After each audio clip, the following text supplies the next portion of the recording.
Paz do Senhor, queridos, bem-vindos ao estudo de mais uma lição da Escola Bíblica Dominical. Hoje estudaremos a lição número 5 com o seguinte tema: os inimigos do cristão.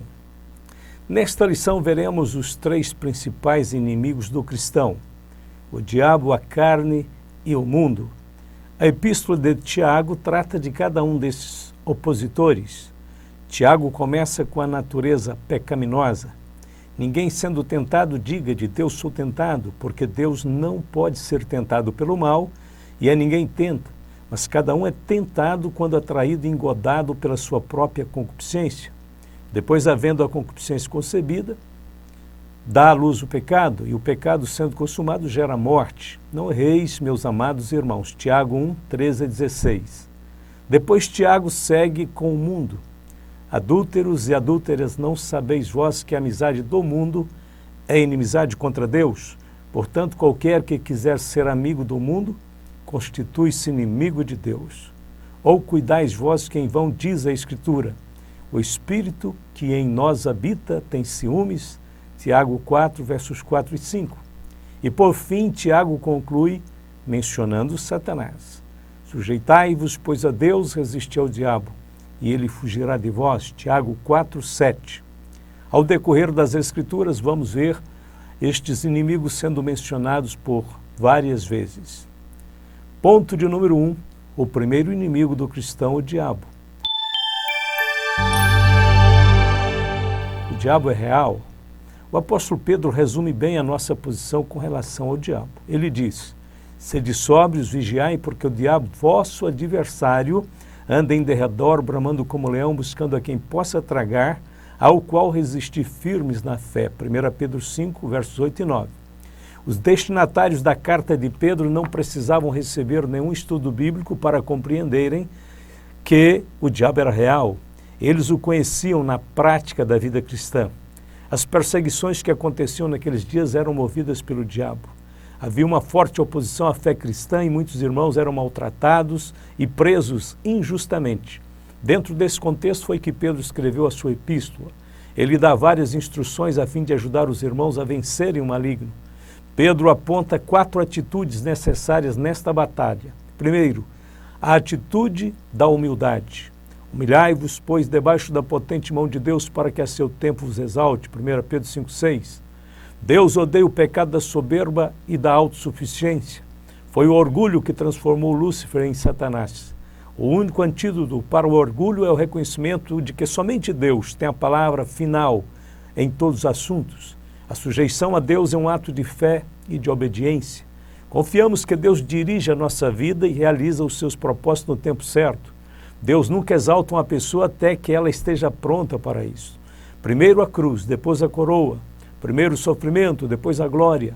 Uma das evidências do orgulho é a impaciência, e um dos motivos pelos quais sofremos é para aprendermos a ter paciência. A segunda atitude é a da prudência. Pedro está dizendo: cuidado, não brinquem com o diabo, ele é perigoso.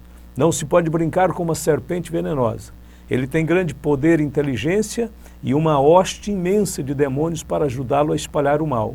Não devemos jamais zombar dele, ignorá-lo ou subestimá-lo. Neste conflito devemos ser sempre sóbrios e vigilantes. A terceira atitude é a do reconhecimento. Reconheçam que as mesmas aflições se cumprem entre os vossos irmãos do mundo. 1 Pedro 5, 9. O diabo é o acusador de nossos irmãos. Ele faz tudo para que os nossos olhos se desviem da cruz. Ele quer que deixemos de confiar na graça de Deus para confiarmos em nós mesmos. Todavia, os seus intentos serão sempre todos frustrados.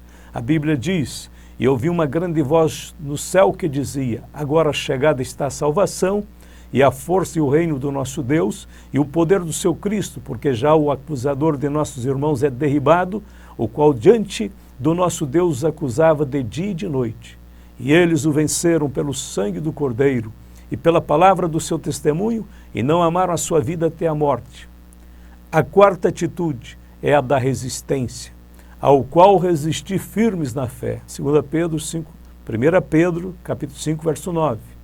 Resistir ao inimigo significa manter-se firme na palavra de Deus. É recusar as suas insinuações e mentiras e continuar crendo na fidelidade do Senhor. Assim como Davi manteve-se firme diante das ameaças de Golias, confiando unicamente em Deus, nós também devemos resistir firmemente a Satanás no nome vitorioso de Jesus Cristo. Uma advertência importante: não se deve jamais discutir com Satanás e seus colaboradores. Eva cometeu esse erro e todos nós conhecemos as consequências trágicas do seu erro. Também não se deve tentar lutar contra Satanás à nossa maneira. Devemos resisti-lo como fez Jesus, com a palavra de Deus. Se Pedro tivesse obedecido a essas 4 instruções quando Jesus foi preso, não teria adormecido no Getsêmani, não teria atacado um álcool, nem tampouco teria negado o Senhor. O apóstolo não havia levado a sério a advertência do mestre. Na verdade, havia discutido com ele. Também não reconheceu Satanás quando este o encheu de orgulho e o levou a pensar que não precisava vigiar e orar, e depois o instigou a usar a sua espada. Se Pedro tivesse dado ouvidos ao Senhor e resistido ao inimigo, teria escapado de todos os seus fracassos. Agora Pedro, depois de envelhecido, podia compreender muito bem todas as instruções do mestre. Tanto Pedro quanto Tiago dão a mesma fórmula para o sucesso na batalha espiritual. Sujeitai-vos, portanto, a Deus, mas resisti ao diabo e ele fugirá de vós. Tiago 4:7. A descrição de Satanás. Tu eras querubim ungido para proteger e te estabeleci. No Monte Santo de Deus estavas, no meio das pedras afogueadas andavas. Perfeito eras nos teus caminhos, desde o dia em que foste criado, até que se achou iniquidade em ti. Ezequiel 28, 14 e 15. Antes da queda, Satanás pertencia à categoria dos querubins, ordem elevada de seres espirituais criados por Deus e associados à sua glória. O seu título original era Estrela da Manhã, Filho da Alva, de onde procede o nome Lúcifer, que significa glorioso, luzente ou brilhante. Provavelmente Lúcifer guiava os seres angelicais na adoração e no louvor ao Senhor. Perfeito eras, até que se achou iniquidade em ti. Este é o grande mistério da iniquidade. Ninguém pode explicar o porquê desta mudança. A única coisa que sabemos é que a iniquidade teve início no coração dessa belíssima criatura de Deus. Tu dizias no teu coração: eu subirei ao céu, acima das estrelas de Deus, exaltarei o meu trono e no monte da congregação me assentarei, nas extremidades do norte, subirei acima das mais altas nuvens e serei semelhante ao Altíssimo. Contudo, serás precipitado para o reino dos mortos, no mais profundo do abismo. Isaías 14, de 13 a 15. Tudo o que podemos saber sobre a origem e a natureza do inimigo é o que se encontra na palavra de Deus. As crendices e superstições são e foram inventadas por ele mesmo, portanto não podemos acreditar nelas. A identidade do inimigo. Vós tendes por pai ao diabo e quereis satisfazer os desejos de vosso pai. Ele foi homicida desde o princípio e não se firmou na verdade, porque não há verdade nele. Quando ele profere mentira, fala do que ele é próprio, porque é mentiroso e pai da mentira. João 8,44. Desde que Lúcifer e seus anjos se opuseram a Deus, o mal impregnou-se em suas mentes, deformando-lhes o caráter. Eles perderam a beleza moral e transformaram-se em espíritos malignos. Os 2 títulos mais conhecidos do querubim caído são, primeiro, o diabo, no original grego, acusador ou caluniador, é mencionado 35 vezes. E Satanás, no original hebraico, adversário, mencionado 52 vezes. Os outros títulos são antiga serpente, maligno, dragão vermelho, tentador, enganador, Belzebu, Belial, príncipe deste mundo, Deus deste século, príncipe da potestade do ar e etc. Esses nomes revelam a natureza cruel, perversa e destruidora do nosso inimigo. O diabo sempre será o diabo, e o seu fim será no lago de fogo e enxofre, que é a segunda morte. Ponto de número 2, o segundo inimigo do crente, a carne. Conceito bíblico de carne. Os mais importantes conceitos bíblicos da palavra carne vêm da palavra hebraica, bazar, e da palavra grega, sarx. O primeiro significa ser humano, o segundo, natureza pecaminosa. Nesse estudo, o nosso foco é sobre a palavra sarx. Satanás e o mundo são inimigos externos. A carne é um inimigo interno. A carne no Novo Testamento. Digo, porém, andai em espírito e não cumprireis a concupiscência da carne, porque a carne cobiça contra o espírito contra a carne, e este opõe-se um ao outro para que não façais o que quereis. Gálatas 5, 16 e 17. Paulo emprega a expressão grega sarx para referir-se a pelo menos 3 situações. Primeiro, num sentido geral, a humanidade, Gálatas 2,16. Segundo, com o sentido de vida humana, o corpo humano, Gálatas 2,20. E terceiro, num sentido específico, a natureza humana corrompida pelo pecado, Gálatas 5,13. A expressão carne, com o sentido de natureza pecaminosa, é um inimigo que o crente tem que enfrentar durante toda a sua peregrinação terrena. Quando Jesus diz que devemos tomar a cruz, ele está se referindo ao tratamento que deve ser aplicado a essa natureza pecaminosa. Existe uma guerra contínua entre a carne e o espírito.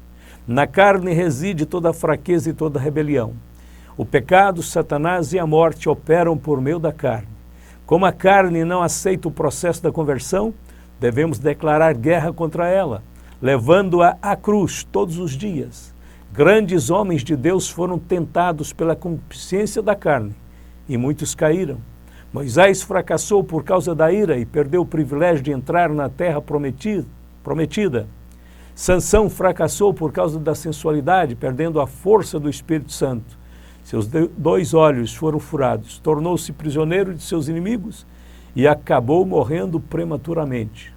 Davi fracassou por causa do duplo pecado de adultério e assassinato, trazendo grandes maldições para a sua vida e para os seus filhos.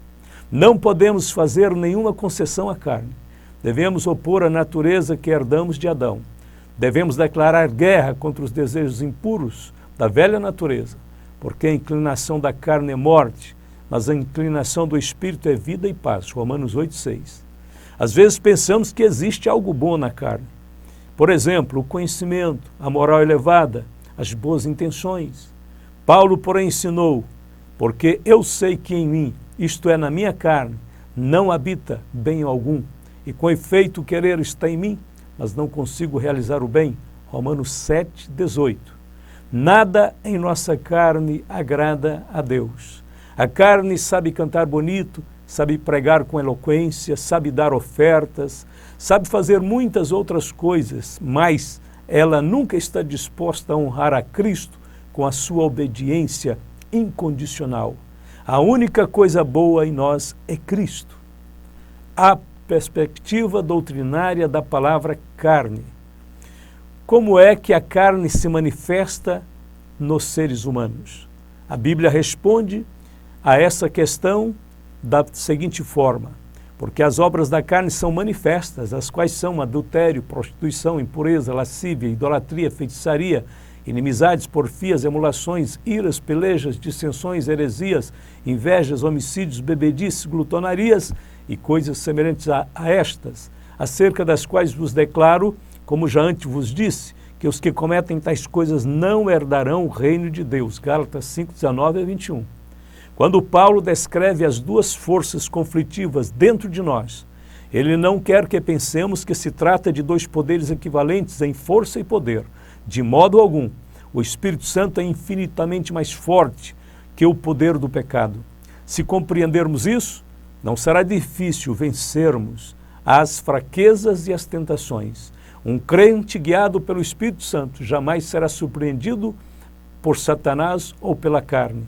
A velha natureza que antes o arrastava para o pecado será substituída pela nova natureza, que dá lugar à nova vida, que por fim se manifesta cheia de bons frutos, conforme escreveu Paulo. Mas agora, libertados do pecado e feitos servos de Deus, tendes o vosso fruto para a santificação e por fim a vida eterna. Romanos 6, 22. Cheios de frutos de justiça, que são por Jesus Cristo e para a glória e louvor de Deus. Filipenses 1 e 11. Paulo descreve no capítulo 7 de Romanos sobre o fracasso da vida na carne. O apóstolo apresenta 2 leis, a lei de Deus e a lei do pecado. Ele explica que a lei de Deus é santa e os seus mandamentos são justos e bons. Romanos 7, 12. Portanto, o problema do homem não está na lei de Deus, mas na lei do pecado. Vivendo sob o domínio da velha natureza, o homem inevitavelmente obedecerá à lei do pecado. Porque bem sabemos que a lei é espiritual, mas eu sou carnal, vendido sob o pecado, porque o que faço não o aprovo, pois o que quero isso não faço, mas o que aborreço isso faço. E se faço o que não quero, consinto com a lei, que é boa. De maneira que agora já não sou eu que faço isto, mas o pecado que habita em mim. Romanos 7, 14 a 17. A palavra eu está presente em todo o capítulo 7 de Romanos. Isso indica que a vida da carne é essencialmente uma vida centralizada no homem. Quando entramos no capítulo 8 de Romanos, vemos que a vida na carne é substituída pela vida no Espírito e a lei do pecado pela lei do Espírito de vida em Cristo Jesus. Porque a lei do Espírito de vida em Cristo Jesus me livrou da lei do pecado e da morte, Romanos 8, 2. O capítulo 8 de Romanos começa com a expressão nenhuma condenação e termina com nenhuma separação. Este é o sentido mais profundo da obra de Cristo em nós. Nos libertar de nós mesmos, da velha natureza e da forma falida de viver e nos colocar no nível elevado.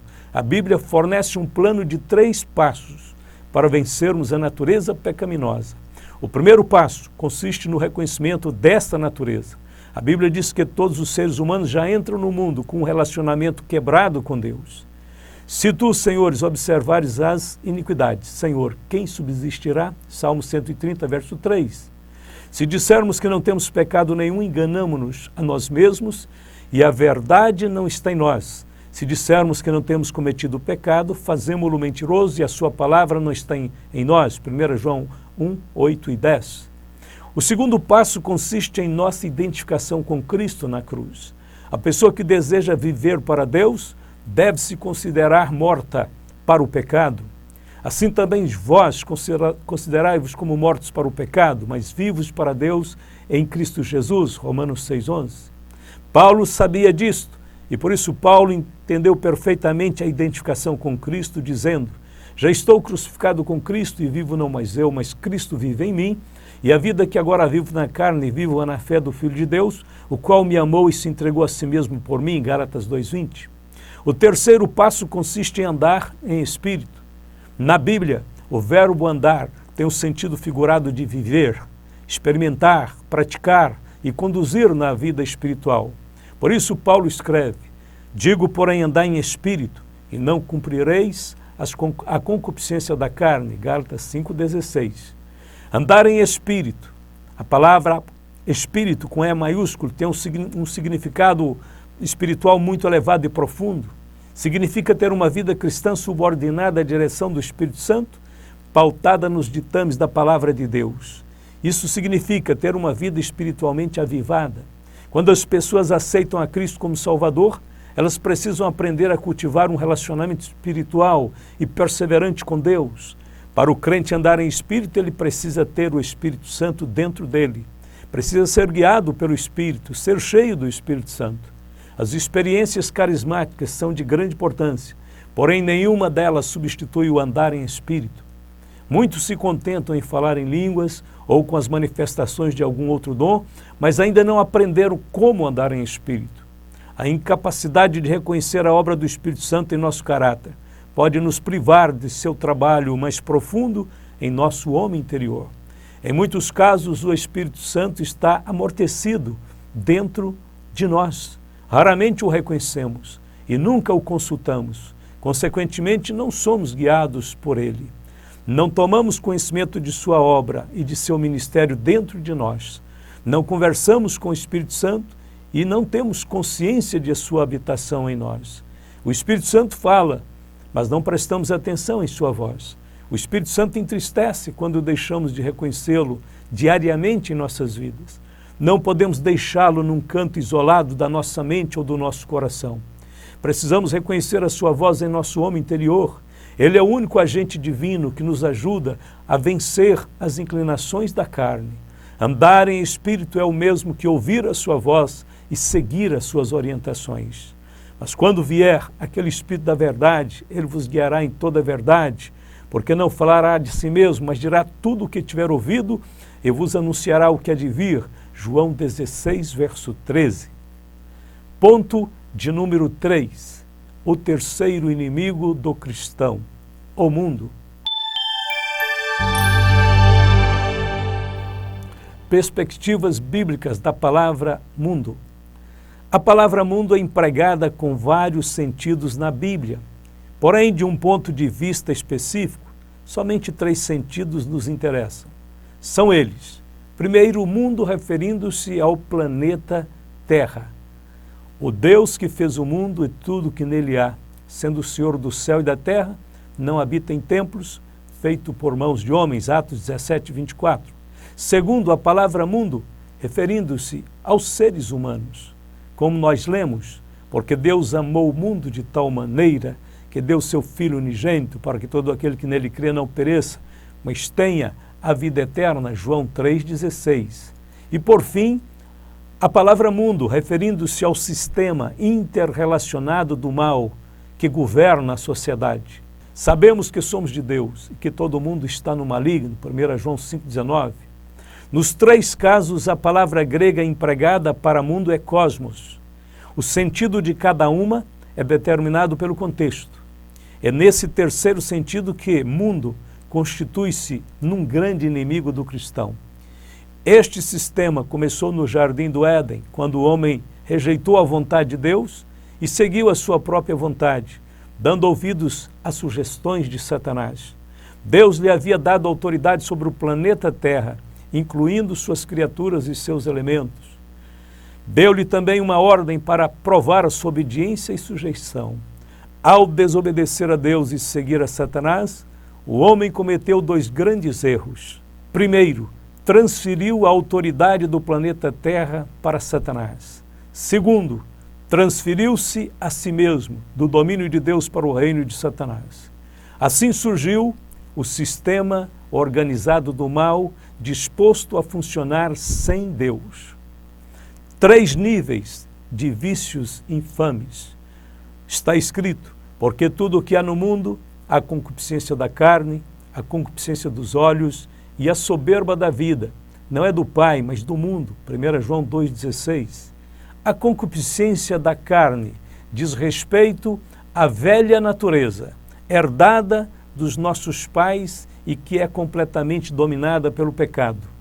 O mundo envelheceu-se por causa do pecado. A maioria de seus habitantes estão ligados ao primeiro Adão, que é um homem fracassado, que é um tronco envelhecido, que não pode transmitir a vida espiritual. A concupiscência da carne refere-se às obras da carne, que combatem contra o espírito. Segundo, a concupiscência dos olhos diz respeito ao poder atrativo das formas, das imagens, que apelam para as imaginações da mente carnal. Jesus disse que assim como foi nos dias anteriores ao dilúvio, assim também seria nos dias da vinda do Filho do Homem. Um dos pecados mais comuns daqueles tempos passados era a imaginação carnal. Está escrito, e viu o Senhor que a maldade do homem se multiplicara sobre a terra e que toda a imaginação dos pensamentos de seu coração era só má, continuamente, Gênesis 6,5. Nos dias do apóstolo João, os gregos e os romanos viviam em função das diversões, dos jogos, dos teatros e dos prazeres que estimulavam as imaginações sensuais. Os tempos não mudaram. Atualmente, o apelo de Satanás às imaginações vãs é muito forte. Através da televisão, da internet, dos shows, dos filmes, das novelas, milhões de pessoas são arrastadas para o pecado. Temos que entender que os olhos são um portal para a mente. Terceiro, a soberba da vida. Diz respeito à ostentação de bens materiais e à exibição de talentos físicos e intelectuais. O homem moderno quer impressionar os outros com a sua soberba. O termo grego aponta para os indivíduos que buscam o domínio e a exaltação material. Não sabem eles que somente a glória de Deus permanecerá para sempre? As palavras revelam o espírito dominante de uma era. Atualmente só se fala em ostentação, empoderamento, influenciadores, mentoria, relativismo, liberalismo e etc. Essas e outras palavras demonstram claramente que a soberba da vida está presente em todas as áreas da vida moderna. Para milhares de pessoas, Deus é desnecessário. Vencendo o mundo, porque todo que é nascido de Deus vence o mundo. E esta é a vitória que vence o mundo, a nossa fé, 1 João 5,4. O mundo, no sentido em que estamos estudando, é o sistema que Satanás usa para impedir a vinda e o estabelecimento do reino de Deus. Ao falar dele, Jesus disse que Satanás é o príncipe deste mundo. João 12,31. Os incrédulos pertencem a este sistema mau e são moldados por Ele. Diferentemente, os filhos de Deus estão neste mundo, mas não pertencem a este mundo. Se vós fosseis do mundo, o mundo amaria o que era seu. Mas porque não sois do mundo, antes eu vos escolhi do mundo, por isso é que o mundo vos aborrece. João 15:19. Não existe coisa pior para Deus que um crente mundano. Se um crente se torna mundano, deixa de ser crente, porque se alguém ama o mundo, o amor do Pai não está nele. Se não tivermos prudência, poderemos nos tornar mundanos, mediante amizade com o mundo.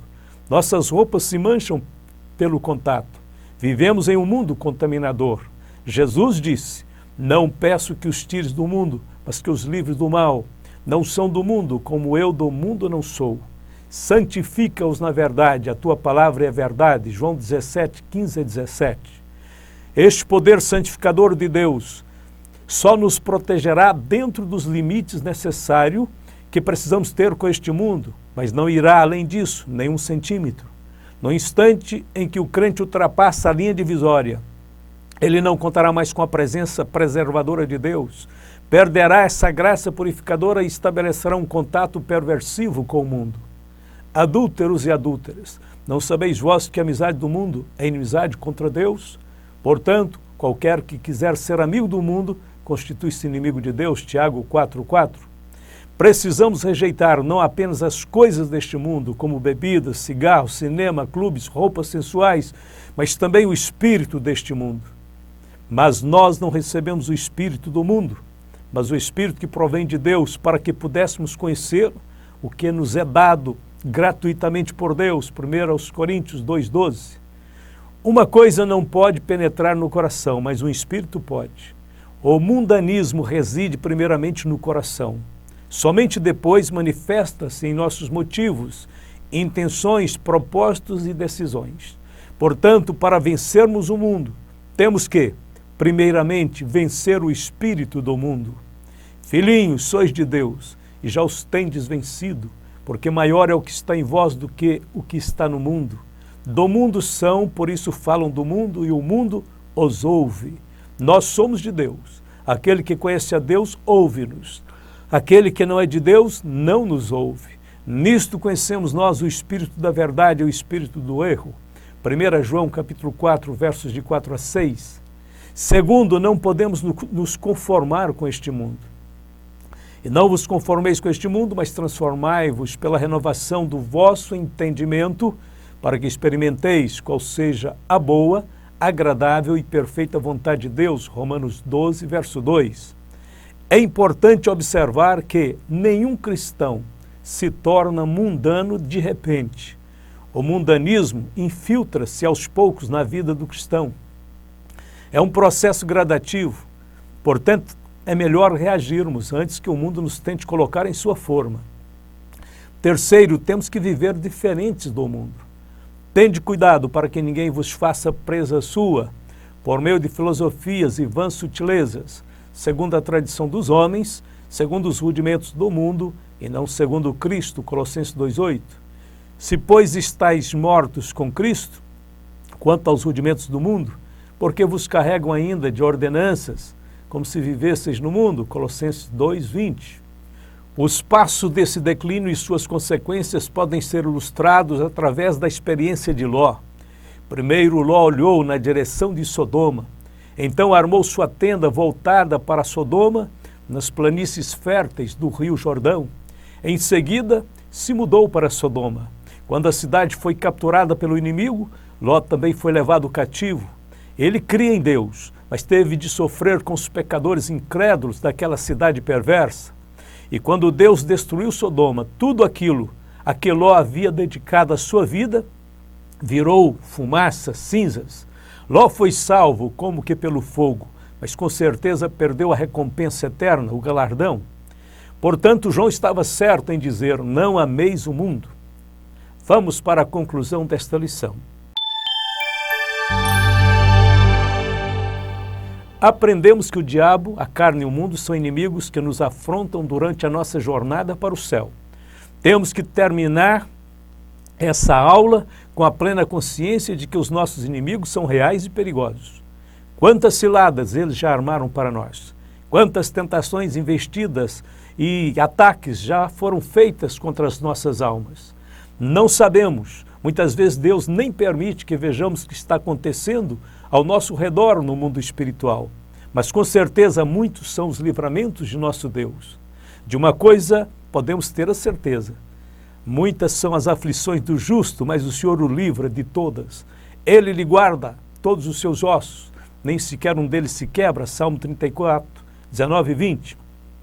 A Bíblia diz ainda: toda ferramenta preparada contra ti não prosperará, e toda língua que se levantar contra ti em juízo, tu a condenarás. Esta é a herança do servo do Senhor e a sua justiça que vem de mim, diz o Senhor. Isaías 54, 17. Então temerão o nome do Senhor desde o poente e a sua glória desde o nascente do sol. Vindo o inimigo como uma corrente de águas, o Espírito do Senhor arvorará contra ele a sua bandeira. Isaías 54, 19. Estamos certos de que somos vitoriosos em Cristo. Deus já providenciou todas as ferramentas, todas as armas espirituais para lutarmos com a vitória, com a bênção dele. Portanto, não devemos subestimar e nem ficarmos indolentes ou distraídos neste mundo. Devemos ter em vista que pertencemos ao reino da luz e lutamos contra o reino das trevas. Estamos do lado do Senhor, do vencedor, e louvamos a Deus por fazer parte desse exército. Tanto temos que proteger nossas vidas como a vida de nossos familiares, de nossos filhos e de nossos irmãos da igreja do Senhor. Que Deus possa abençoar, que todo obreiro do Senhor tenha esse espírito de batalha, de confiança em Deus, de determinação, de fazer brilhar o nome de Jesus em meio ao mundo sem Deus, ao mundo sem luz, ao mundo sem a verdade. Deus abençoe a todos meus queridos irmãos, em nome de Jesus Cristo, que agora mesmo a graça do Senhor esteja renovando sobre a sua vida, o poder do Senhor esteja fortalecendo a sua convicção, te dando forças renovadas, te dando convicções fortes e firmes. Deus abençoe a cada um, em nome de Jesus Cristo. Amém e amém.